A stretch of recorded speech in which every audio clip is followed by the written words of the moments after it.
Just read this here. It's from a police officer in Norway, and he's emailed me this a few days ago. He says, during the 20 years as a police officer in Norway, there was a pattern that I had gotten more and more familiar with over the last few years. We called it the three-step rocket.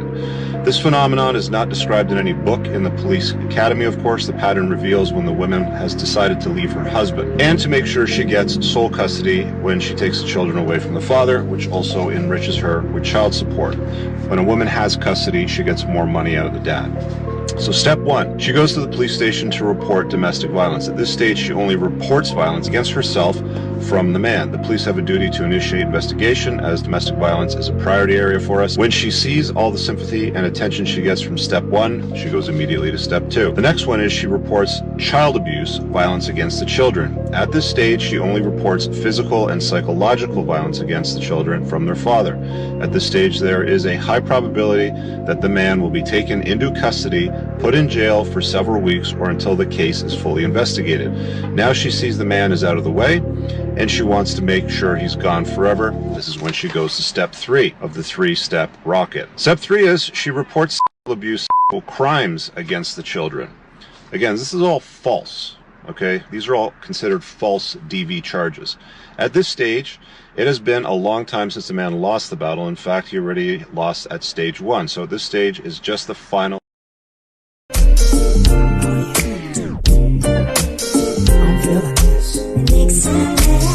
I'm your professor, I will test you in the worst way. Don't bring a scantron, it's pop quizzes all day. Cause of our chemistry, we do biology. What's happening, fam? L.A.R. movement still moving, man. Subscribe or die trying. You see the thumbnail, but more importantly, you see the clip. Google the book first so you can find it on Amazon. Listen, this is a three-step program. You really don't need three. You just need a two. The third one is like that he brought up is very extreme. But the content that I'm about to talk about is when he said, he got an email from a police officer in Norway, right? So this whole baby mama, let me get the kids using the government and the police, is basically a global international protocol. It's not saying it's like a cabal, but what I am saying is they've seen that this works so much that women have implemented this pretty much everywhere they can when there are systems like America in place. The other thing is that's very important is when he said the police officer said, they really don't have any laws against this stuff. So it's the wild, wild west, and all this stuff is free to do. It's really no there's really no crime in it because they never made it. Nobody ever made this criminal to do this stuff. So it's just women making up false allegations. Um, at a convenient time that so much so that you see the pattern. Now, I laugh because you see American celebrities do this. You get also you saw it with the whole Kiki Palmer situation, but you've seen it with pretty much every working working class man who had a split or divorce or a quote unquote had a kid and you know the baby mama wanted to make sure she had as much leverage in court if you had to go to court than the man. So it just become a problem, a huge problem. So the fact of the matter is this: when the police know what's going on and the lawyers know what's going on and the judges know what's going on and they all work in the legal system and all say we can't do anything about it because there's not a law on the books that can fix this situation. It it, it starts to make men understand, look at society like, oh, this is a y'all all in on the scam. This is a for lack of a better term, this is an 18-year robbery that you're all in on, right? And a lot of times people think it's just a money thing. It's just y'all don't want to pay money and you guys don't want to take care of your kids. No, this is the basis for it, because now you can't come over because you're abusive. You can't be with the child because you're abusive. And if those two don't work, then it's you know, you molested the child.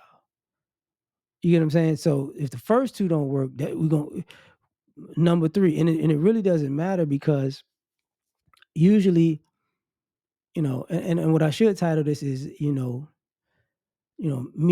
Me Too movement took false allegations from baby mamas, because this is what you see in society now.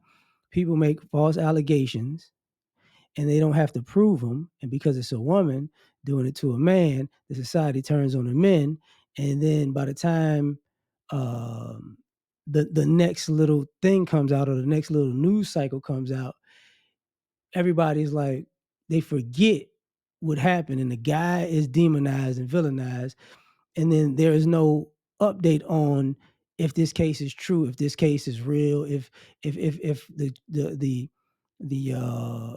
allegations were actually legitimate. Because what happens normally is BS. So, and since there's no law, it says, hey man, if you lie on a man, and what did the lead attorney, I think he called it the chilling effect. Like, if a woman says something was done to her, the police have to believe them, kind of like out of chivalry, and because you don't want to run off the women who this actually happened to, by investigating and dressing down women who came to the police with an allegation, or came to the court with an allegation. So basically, you know, you let a liar slide for the possibility to make the person who's telling the truth comfortable enough to come up and speak. And I'm like, that's a bad idea. But that's the normal thing that goes on. So with this, so to me, it's like, it's not necessarily a 3-step program. With some people it's 1 step, other people is 2, and then other people is 3. Because I've seen people who, you know, they got the kids out of the, oh, I'm scared of him, he crazy. And I've seen people who go, that doesn't work, he's not crazy, man. Oh, well, he abused the kid, because he's gonna hurt the kid. And it's like, oh, well, there you go. So now you out of it on that one. And then I've seen that not work. And then people go, they touched that kid, they did all these nasty things with their kid, they turned into a Catholic priest with their child. And then bam. And no matter how you slice it, just like the law is ex post facto, the truth is ex post facto, which means after the fact. You know, you can levy an allegation against a person. When you're going for like child custody or divorce or whatever, you can levy the allegation, and they be in court with the allegation hovering over their head, and then get a judgment because the allegation is hovering over their head. And after the judgment, the allegation comes out to be false, and then the woman just gets to walk away scot-free with the child. And there is no recourse to say, oh, we ruled under false pretense. You know what I'm saying?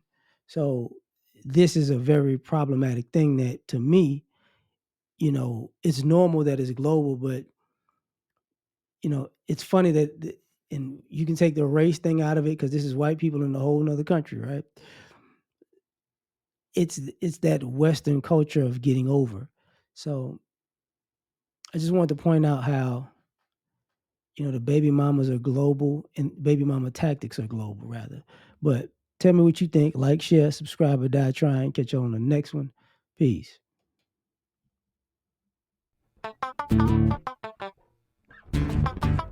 You ever been at the top of the universe? I'm gonna take it.